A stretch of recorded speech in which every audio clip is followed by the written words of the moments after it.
Welcome to the podcast. I'm James Moore. Today we have Grandmaster. Rich Dixon's fine. Sir, can you tell us a little bit about yourself? Sure. I have been studying martial arts since 1985. I have I used to own 4 martial arts schools. Taught for university, taught for private school.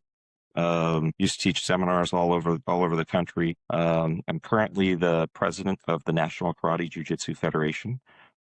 We have representation all over the United States. We traveled internationally. We were actually just in Italy a few months ago, teaching a seminar and training over there with a beautiful group of martial artists. I have backgrounds in karate, jiu-jitsu, kempo, aikijitsu, both modern and traditional versions of karate and other martial arts. So I enjoy the history of martial arts as well as the modern application and the street relevance of martial arts. So just having a great time in my martial arts journey. That's incredible. So what got you involved in martial arts to begin with? What drew you to it? When I was a kid, I used to get into a decent number of fights in school.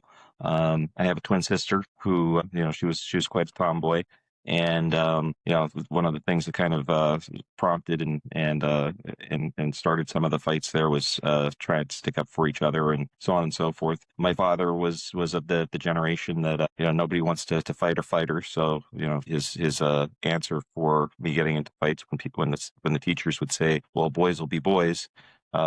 He made sure that I was capable of defending myself. So started training, like I said, young age, 9 years old. I know that there's some people that they start training at 4 or 5 years old, but 9 years old was when I started my training. I got to train under 2 very, very talented martial artists, both Gary and George Michak, who I stayed in touch with for a very, very long time. Gary Michak sadly passed away a few years ago. George Michak is still around. So, again, great martial artists in their own sense. That's awesome. So who were your biggest influences? I would say Grandmaster Manuel Agrella. He was one of my instructors. Again, he passed away a few years ago. And Grandmaster Bart Ganster, Grandmaster Jim Martin. Jim Martin passed away a few years ago. Like I said, Grandmaster Agrella passed away a few years ago. Bart Ganster, I'm still lucky to get to train with him whenever possible. And Grandmaster Steve Newman is still a great instructor of mine. He's down in Florida, so I get to train with him whenever possible as well. That's awesome. So how did you get involved with the organization that you're part of? So some years back, I decided I started really studying the history of the arts that I was coming up in, and I wanted to find all of the instructors that I could that were in my lineage that were still alive, and that's how I started to train with people like Jim Martin, people like Steve Newman. And then I had found earlier on in my progression, when I was getting ready for my black belt, our roots going back to the NKJU, the National Karate Jujitsu Union. And as I was on my martial arts journey, at one point I reached out to the previous head of the NKJU, which changed to the NKJF. And I reached out for membership. I wanted to be involved in the organization to complete the circle and the journey in my journey of discovery for my history, my roots, and became part of the organization. As time went on, I would become a regional director. At one point, I actually was covering 2 regions in the organization. And then I became the vice president of the organization. And when he was looking to retire, I moved into the position of the president of the organization. He offered me the presidency, so I said that would be something that would be I'd be honored to carry the tradition forward. That's incredible. So does that organization only accept people from your lineage or other jiu-jitsu? No. So back in the origin of the organization, it started off under Shoga Kunaba, if we predate the NKJU a little bit, Shoga Kunaba was the head of the Seishin Kai, and Richard Balergian was the very first president of the NKJU. Richard Balergian started he came over to the United States after his time in the military, and he was traveling around building up the Seishin Kai, Kunabaha karate, and as he was traveling around, obviously back in those earlier days, it was considered a big deal if somebody was a first degree black belt. Well, in order for people to progress in rank, most of those people would say, well, we have to fly back to Okinawa or back to Japan or back to Korea or back to China, wherever their origin was, to just have the opportunity to test for another rank. And, with rank being that hard to get, and in many cases almost impossible to get for people with limited finance, Richard Balergian made himself available to work out with people of different styles. So he was accepting people to join the organization that he belonged to, that had Goju backgrounds, Shotokan backgrounds, all different types of histories and lineages and everything. And that's where some of the stories come in, where you find out that Kunaba came over to start training in camps and everything, and he started to see all these different lineages, and he was, as the stories have gone, he wasn't happy with seeing that. So, that's where there was some disagreement between the two of them, and eventually the two parted ways. So Richard Balergian started the National Karate Jujitsu Federation, and he was accepting people from all different lines of karate. And now we're accepting people from all different arts in general. I mean, we've got Korean arts, we've got Japanese, Filipino, American arts, American Kempo, all types of things like that. Sanuka Shuri Jiu-Jitsu, things like that. So we've brought people from all walks. That's incredible. That's incredible. Thank you. So back up a little bit with your journey of martial arts. How long did it take you to get your first black belt? Well, again, so I started training when I was 9, and again, I had my twin sister, and my father worked second shift, so obviously my mother was a person who was able to take us around places. And as I was training with my twin sister, she got an interest in playing softball. So when she decided that she wanted to play softball, it was one of those things where my mother said, I can't be in two places at once. I can't take you to softball practice and you to karate. So I did the noble thing, as a 9-year-old boy would, and I said, why don't you take Liz to softball practice, and I'll just take a little break from karate. And my idea was I would get to go out and play with my friends, and I would get to go out and relax and everything else for some time. Because in those days, karate was just in a hot, sweaty room, and you're 9 years old, and that's what you're going through. So my sister ended up playing softball, and when it was time for us to go back to karate, I saw that some of my friends had been promoted and everything, and that was one of those things that I as a 9-year-old, I couldn't get my head around. But I had friends that were in a Taekwondo school that was down the way. So I asked to go down to that school, and my mother took us down there, and I got to train down there. But sadly enough, after a series of months, that school closed. And then there was an opportunity. My older brother started to train at another school in another town, and he gave me the opportunity to go to karate with him. So I started training. He started driving me to karate with him. And here I was probably, at this point, I'm maybe early junior high school, and I'm getting to train with him at this school. And my brother changed jobs. So he got a job that would cause him to work second shift. And that caused me to not be able to continue my journey there. Then flash forward a little bit more, my sister and her friends start discovering boys, and my mother says, well, it's important that you're able to defend yourself, to my sister and to her friends. So we're going to start going to another karate school. So I got to go to another karate school. And again, my journey travels on here. But then the boys in the karate classes started to be interested in my sister and her friends, and then that was one of the catalysts that stopped the training at that school. So I got what I call green belt syndrome. And I saw it as an instructor where you would see people that would get up to green belt and then they would stop training. And there was a million excuses why people stopped training. But my senior year in high school, sadly, when I was in high school, my mother was diagnosed with cancer. And my senior year in high school, my mother ended up passing away from cancer. And I needed something to have an outlet in my life. A good friend of mine from high school, he inherited his martial arts school. His instructor was given the school. His wife had given him an ultimatum of either give up the school or I'm gonna leave with kids. And he ended up being the person who took on the school. So when I found out that he got the school and it was in my hometown, I said, I've been meaning to get my black belt. I keep on training. I keep on having things come up in my life that stop me from training. I want to come and I want to train under you and I want to get my black belt. So I start training under him, and I trained under him every day. We were at the school, and it gave me a way to get away from my house, get away from the things that were going on over there after the loss of my mother.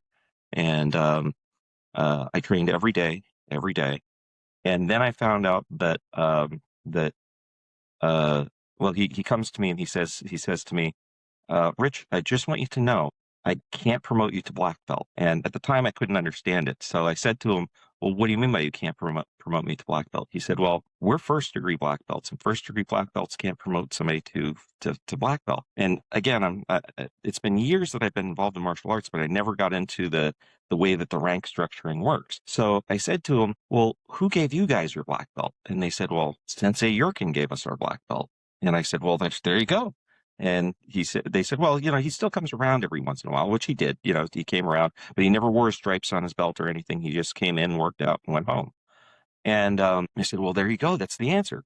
And they said, well, that's great for you. So you could get the first degree black belt, but he's a third degree black belt and he can't promote us any higher. So I said, okay, well, who promoted him to third degree black belt? And then, they took me over and they showed me a picture on the wall, and there's a picture of a couple of guys. And there was John Keenan, Charlie Umford, and Dave Sparks. And I got to see these different instructors. And I said, okay, well, where's John Keenan? Well, he's not really around anymore. He moved away, and he doesn't have anything to do with the arts. He doesn't want anything to do with the arts. And then, well, what about Charlie Umford? Charlie Umford walked away from the martial arts a number of years ago. He was in a terrible car accident, and he's recovered and he's gone on a different journey. He walked away from the martial arts entirely, which I talk about Charlie Umford a lot. He's a miraculous martial artist, or was a miraculous martial artist, and just a miraculous man. I mean, he came back from a crippling car accident to become a professional bodybuilder.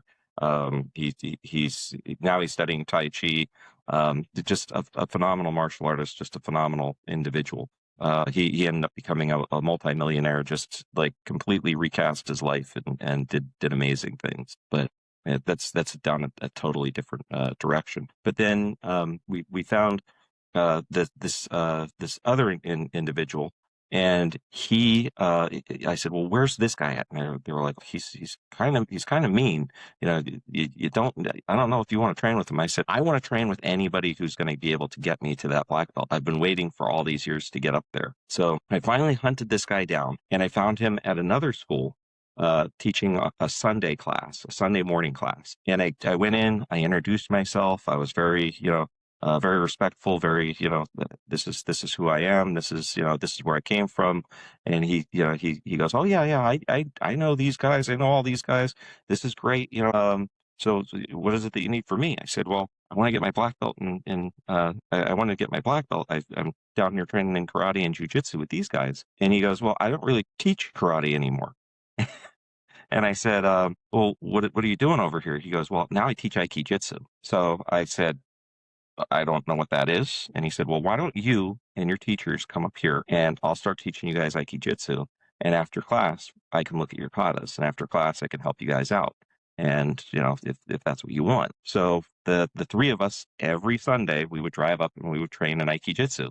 So then I discovered this art. So we trained up there for quite a while. And as we were training with him in Aikijitsu, we were starting to bleed those theories and concepts into our regular karate and jujitsu class during the week.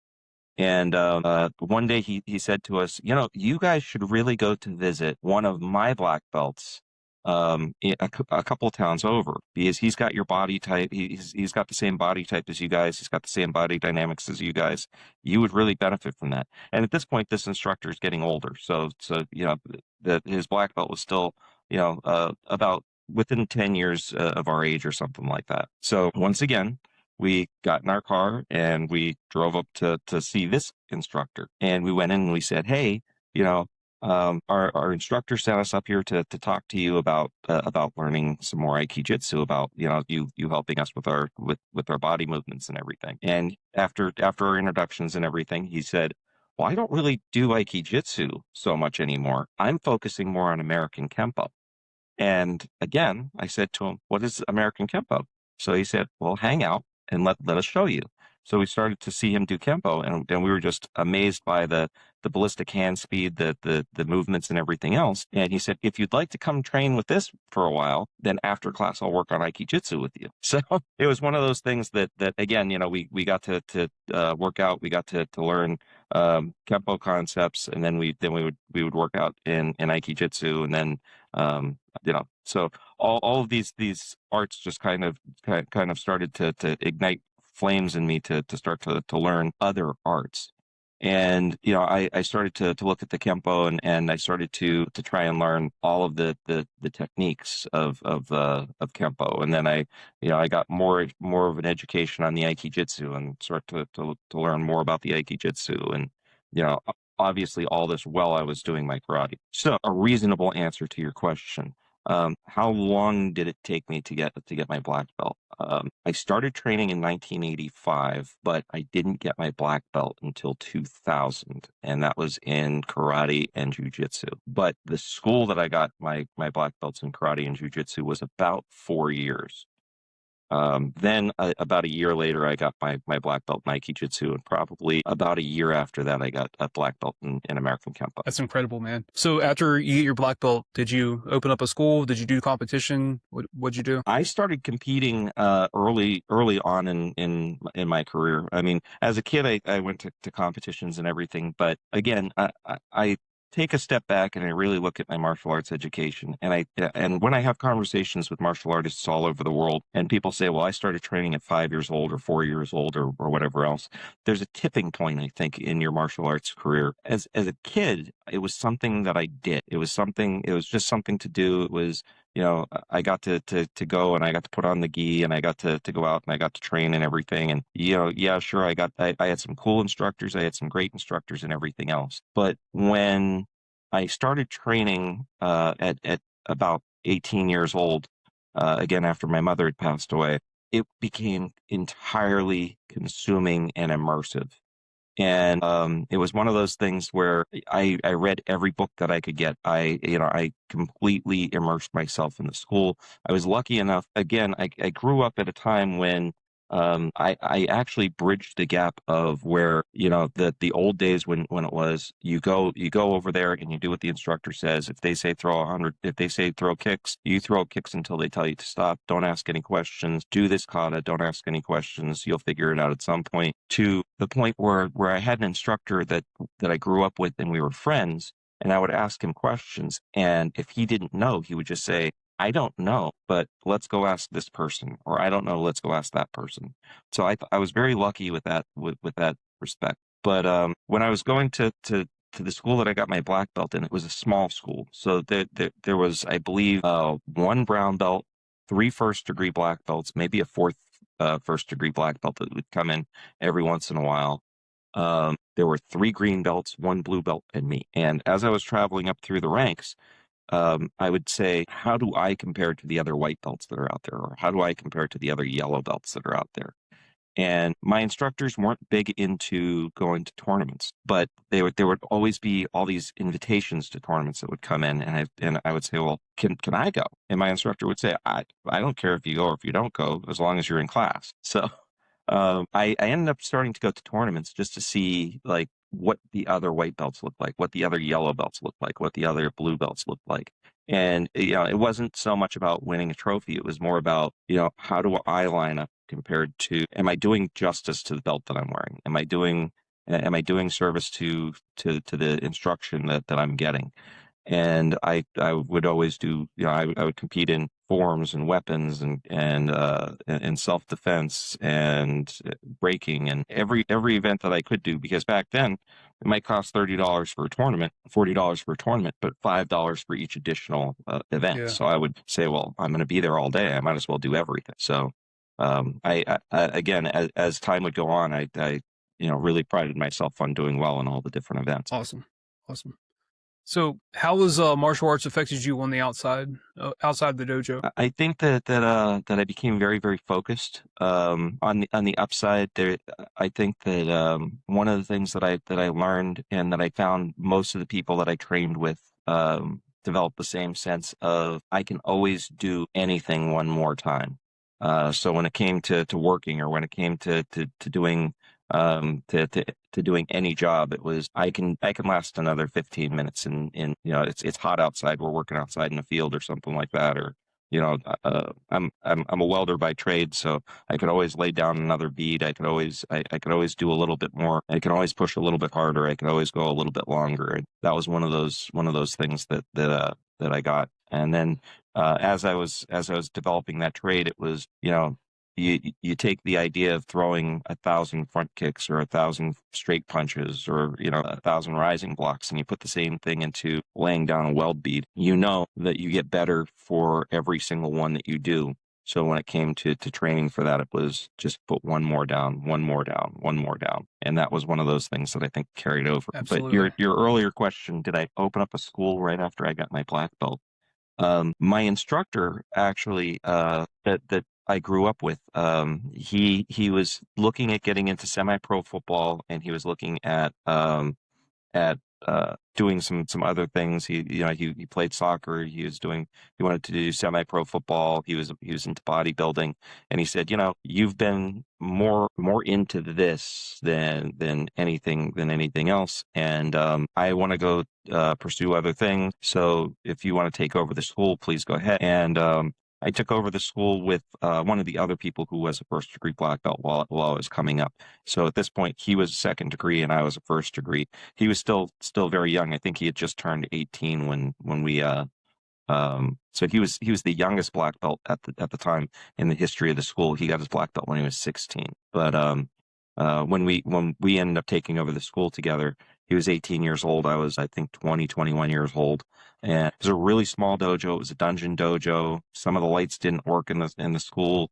Old wiring in the building. Only one of the radiators worked. The windows were painted shut. It was one heck of a dojo. So, but it was ours. And we ended up building the school up. We had a huge membership by the time that I was ready to move over and open up another school. And he kept that school running for a number of years after I went on to open up another school. So I went over, I opened up another school, and then I ended up opening up a third school. So I let go of that first school that I had with him. I was running a second school with my instructor, with one of my instructors. And then I opened up a third school with one of my black belt students. And we had the school for a while, but I had ended up, over the course of my career, I owned a number of schools. Are you still active? Do you still teach? I still teach, yes. So I gave up the brick and mortar schools a number of years ago, but I teach predominantly seminars at this point. I teach predominantly, visiting other schools. I've got my black belts that still come to work out with me. I was fortunate enough to build a house a couple of years ago with my wife, and she's patient enough to allow me to take a third of the basement and turn it into a dojo. So I have some black belts that still come to visit me and train with me, and we work out here. As I said, I'm lucky enough that I've got some of my instructors that are still alive. So I'll fly down to Florida and I'll train with Steve Newman, sensei, whenever I get the opportunity. Bart Ganster is a couple hours away, so I'm lucky enough that where I work, he's only about 30 minutes away from there, so I'll go and I'll train with him. And I've got a number of other black belts that are scattered around the country, and my job has me traveling about 50 to 70% of the time. So I always take a gi with me, and I'll visit my students, or I'll visit my affiliate schools, and we end up doing seminars and teaching classes and everything. So I get the benefit of still working out with my instructors, and I get the benefit of visiting the schools and everything. Wow, that's incredible. So what's the biggest challenge you've faced as an instructor when you were teaching, like consistent? I would say when I had the schools, it was keeping the doors open. So it was one of those things where, you want to be true to the martial art. You want to keep on attracting the students and everything else. And then unerringly, as the schools get bigger, I've had really small schools that only had like a half a dozen students. And then I've had the really big schools with 80, 90, 100 and some students. And you start to get the soccer moms and things like that, where, they'll say, well, so and so, really should be this rank, and it's, I never listened to a parent tell me when the rank was due. It's about when the student is ready for the rank. So that was one of the things that I think is the challenge, is navigating the waters of having a school that is financially viable, as well as be able to stay true to the art. So what's some advice you can give to school owners out there? To school owners, I would say make sure that you stay true to yourself, and stay true to the art. Keep with the tradition, and keep with the spirit of what the art was supposed to be. Yeah, absolutely. That's impressive though, that you've had that many students. Like right now we have about 15, and that's big for us. So like I said, the school that I went to, that I came up in, it was a very, very small school. And like I said, I was fortunate enough that I belonged to a small organization at the time that was only like a small network of schools. There were only 3 or 4 schools in the network. And the school that I belonged to was actually the smallest of the 3. There was another school that had about 250 students in it. And the school that I went to there, when I would go to visit, they had a morning class. It was taught by the most remarkable guy, Jeff Comiskey, Master Jeff Comiskey. He's kind of a biker. He was a nurse. He was funny. He played guitar.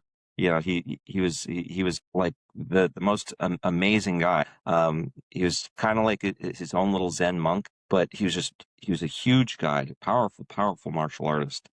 And I I would go up and I would train with him on Tuesdays and Thursdays at 10 o'clock till noon. And getting to work out with him, again, he was the most gentle, dangerous man that you would ever get to walk on a mat with. Because, like I said, he had the practicality of like that biker type of feel, but he was also like I said, kind of like a monk, where he knew exactly how dangerous he was. And one of his nicknames was a dangerous man of peace, or dangerous man of war, dangerous man of peace. Yeah, it was a very, again, he was just a very interesting guy. I remember a story where he used to like to take hikes in the mountains, and he was on a hike, and as he was coming home from his hike, he saw a log laying in the path. And he picked up the log and put it over his shoulder and carried it home. And he dropped it in his yard, and he'd look out at the log every so often. And he went out and he started carving all the bark away from it, and he ended up making it into a Wing Chun dummy and built it into the main supports in his house. And mind you, it was not a real Wing Chun dummy, But while he was working out in his house, he broke the arms off the Wing Chun dummy. And I mean, I've got pictures of him standing next to the Wing Chun dummy and everything else. And I still look at it. And yeah, and when he would come down, he would train at our schools and everything. We had pictures of John Keenan and Charlie Umford up on the wall, and he'd be down there. He'd be working out by himself early in the mornings and everything. And he'd look up at those pictures and he'd say, it was like those guys were looking down on him, saying, "Not quite good enough, not quite good enough." And he'd keep on pushing himself and pushing himself, which was one of those things that started to resonate with me. And I started to say, am I good enough?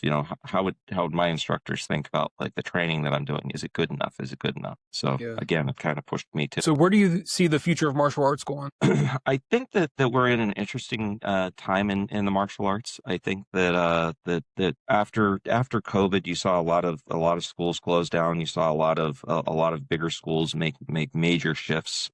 Now we've got a lot more technology that was kind of forced into dojos. We see a lot more podcasts. We see a lot more video training and things like that. I think that now we have the ability to see so many different things. Like I said, I was fortunate enough to come up in a bridge time when, the only things that you would be educated on was what your teachers knew. And their word was gospel, because, who else knows better than sensei?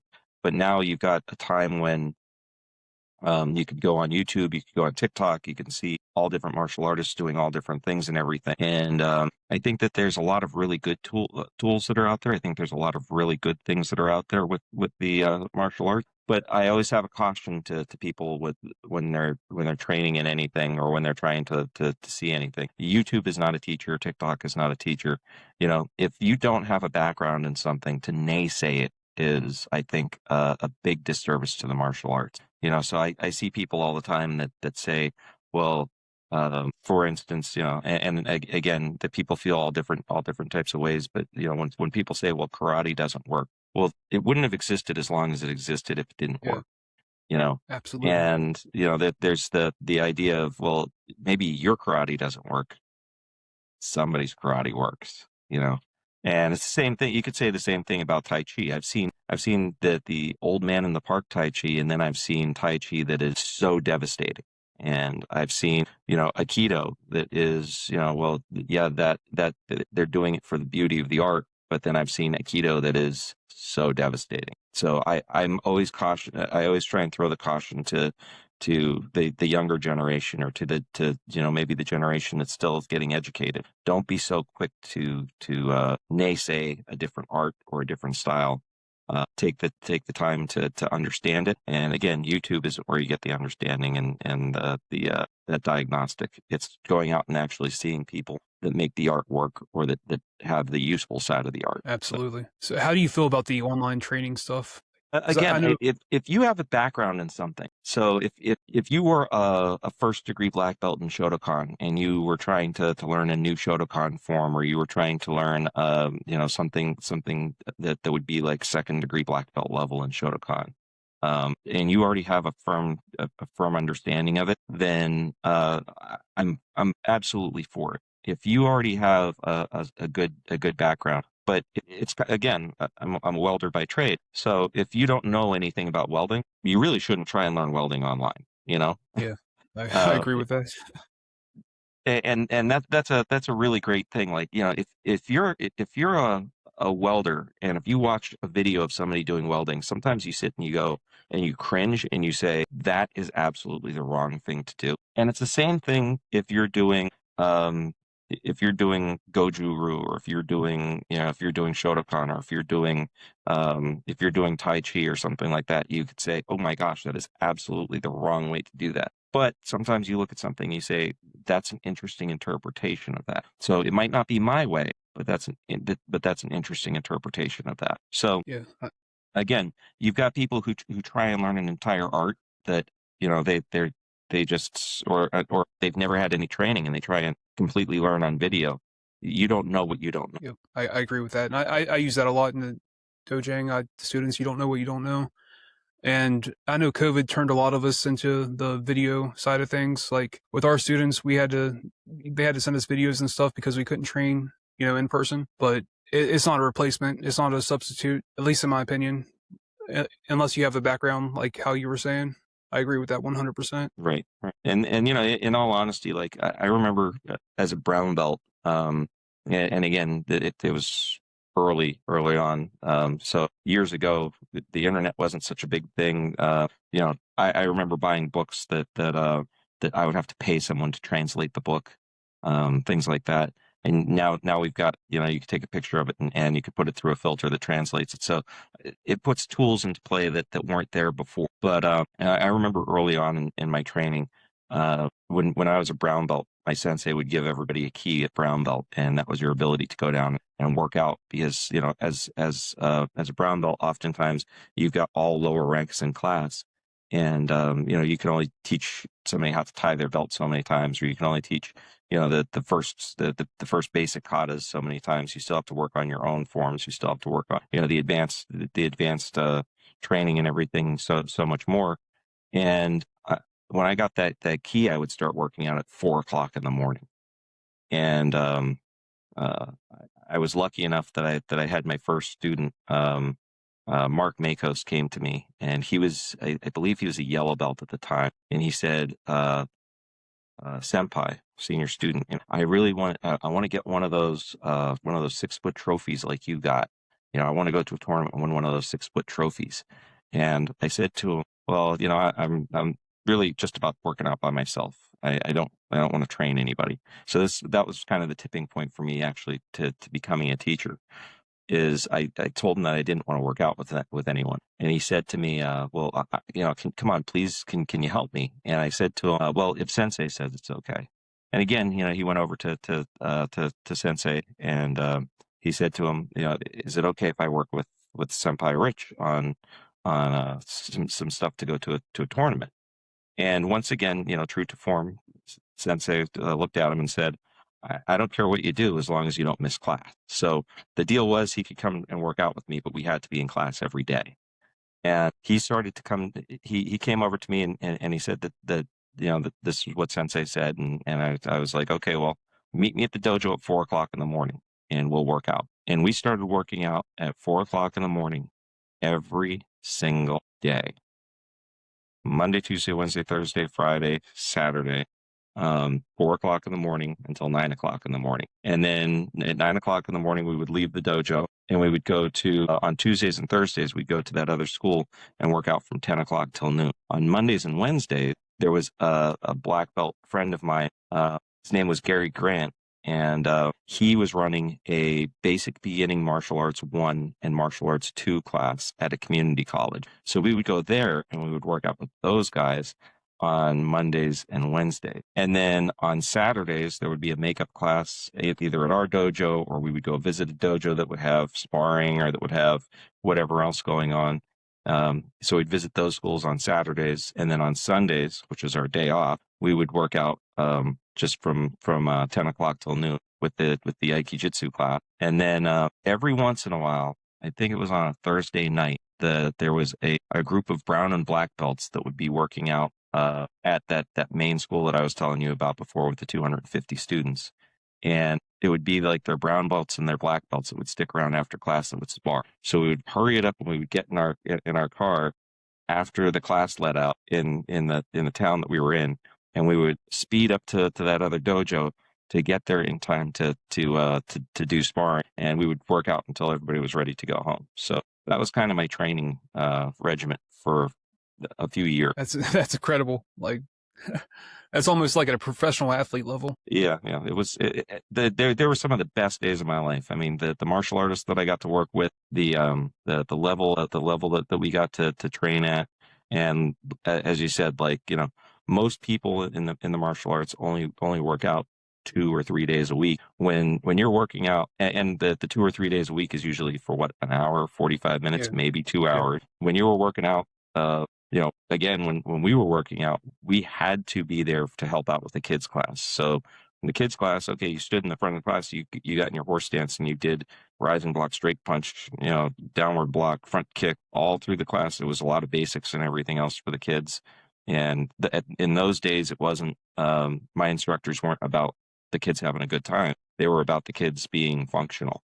and that a lot of it was basic drills and things like that. So the benefit that we got was we got really, really good at our basics during those classes, and then we got to work out on so much different self-defense. We got to do so many different trainings with people. We got to see different interpretations of kata. We got to see different applications, just all different types of things. And again, when you would go to a tournament and you're competing with somebody who only they only train 2 or 3 days a week, and you're training 7 days a week, and in some of those days, in one day, you're putting in more hours than that person puts in a week.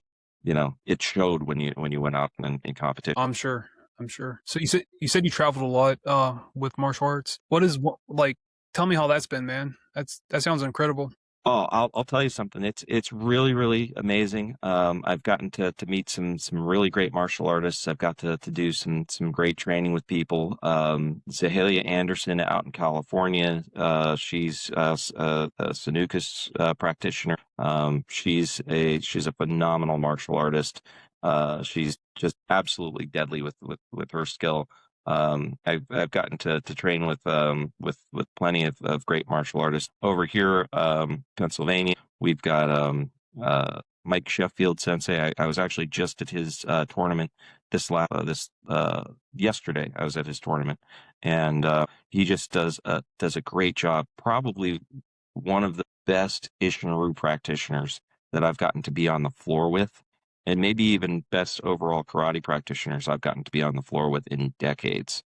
Young guy, up and coming, and just amazing martial artist. An absolute gentleman too. Absolutely. And you said that's up in Pennsylvania? Yes. I might have to check that out. That's not too far. I've gotten the great opportunity to go down to visit and train with Ricky Adams Sensei in Florida. Ricky Adams Sensei is he's a great karate practitioner, but he was actually one of the few guys who were still alive that was in the room when the NKJU was started. So again, like, this is a man who walked through history. And he's still alive. He's still training. He's got a great school. He built his dojo, and it's in his backyard. It's the size of a barn. 3 rings that he's got in his dojo. It's fully functioning dojo, and he's got students that come from all over the place to come train with him. When I found his dojo, he gave me directions to it, and he's like, "Well, the address says this, but you've got to drive like another 10 minutes down the road to get to the actual place." So, you're driving down a dirt road, and it's one of those things that, you're saying to yourself, "Am I in the right spot? Am I in the right spot?" And you get down there. It's such a cool spot. And go into the dojo, you work out, and you can see a cat running around in the background or something like that in the dojo. So it's but he's got like 100 katas, and he still does the katas the way that they were taught when Kunaba came over, when Richard Bellergen had the organization, and he's seen all the different presidencies of the NKJF. So it went Richard Bellergen to Tola Lewis, from Tola Lewis to Steve Johnson, from Steve Johnson to me. And he's there. He's seen the whole evolution of the organization, and he's a wealth of information, wealth of knowledge. And I'm so grateful that I've gotten to travel these last few years to get to work out with all these people. Like I said, a few months ago, I was over in Italy, and we got a chance to work out with people, not only from Italy, but there were people that came in from other countries as well, that were European-based countries. And Alfredo Torella, an amazing martial artist over there. Just the stuff that he does, the style that he does is Kwambop, and it's it's very, very practical street application martial art. I was lucky enough when I was transitioning into the position of president of the NKJF, I had the opportunity to put some people into some very key positions, and the very first person that I wanted to put into a position was Mike Anders. Again, great martial artist, very tactical, very very much into the street application of the arts. And he is my president of international affairs. So he's really brought a lot more of the international arena online, probably more so than has existed in the history of the NKJU NKJF. Again, it would be a really good opportunity for you to get a chance to talk to some of these people like Ricky Adams, Mike Yeah, Anders. absolutely. You know, there's a lot of history in there. Steve Newman, like I said, he's another one. Great history. Great the amount that he knows. Awesome. So, for our listeners, how does somebody apply? What's the process to join your organization? There's our website is www.nkju-usa.com, and I can send you a link for that to put out as well. It's got the information on our website. It's got my bio. It's got people in our leadership's bio. I would love to put a link to your your Dojo Exchange as well, so this way we can get awareness out there for that. And hopefully you can find some more people on our team to have on your show. Really great stuff though. Yeah, so the links on the website. There's a link to put your information up. The way that our organization works is you apply for membership.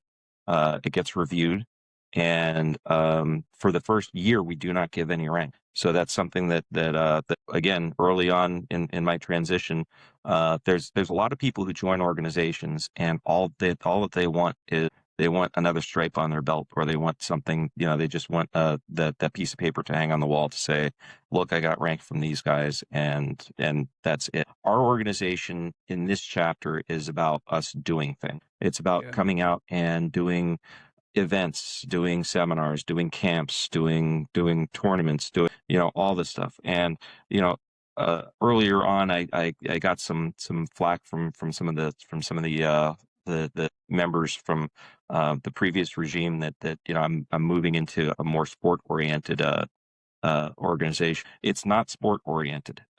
That's one aspect of the art. The art I see is a table with many legs on it. And you have basics, you have kata, you have breaking, you have history, you have tradition, you have tournaments are one of the legs on that table. Every time you take one of the legs away from that table, you make it less sturdy. So we acknowledge the tournaments are a thing. Richard Dixon, the original, the founder of the NKJU, he actually ran tournaments, he supported tournaments, so on and so forth. I'm trying to model a lot of what I do after what our originator did. Again, that's just one of the things. So when people say, well, I've become more tournament oriented, I'm absolutely not. I probably only go to half a dozen tournaments a year. And when you see how much stuff that I do over the course of the year, to say that I do half a dozen tournaments, that's really not a lot. And usually it's as a favor to our members that I would even go. Our organization is about doing things. It's about, going to seminars, camps, things like that. And we want to see our members actually show up places and actually go on the floor and share with each other. So when someone would apply for membership, if you're a first degree black belt, what you can expect is opportunities to go to Italy, opportunities to go to our camps in Pennsylvania, Florida, California, whatever the case may be, and you can come out, and it gives you the opportunity to share with people that you may not have had the opportunity to share with. So you're in West Virginia, if you had never had that opportunity before, and to be in a martial arts standpoint, to be able to go to some of these places and visit with martial artists that you'd never in your life get a chance to be with. That's what our organization is about. Then in some of our events, we also have the opportunity for someone who, say, they're a first degree black belt and their instructor was a third degree black belt and that person retired. So now you can't get any higher than first degree. We give you the opportunity to get with mentors, people who are higher up in rank in your style, that person might take you under their wing and help you continue to progress. Or if you've already got the time and grade, if you've already got the information necessary, we have the ability to put together a high don board that high don board can review the information that you have and potentially progress you to that next rank. All right. So again, it's the opportunity, but physically being there and actively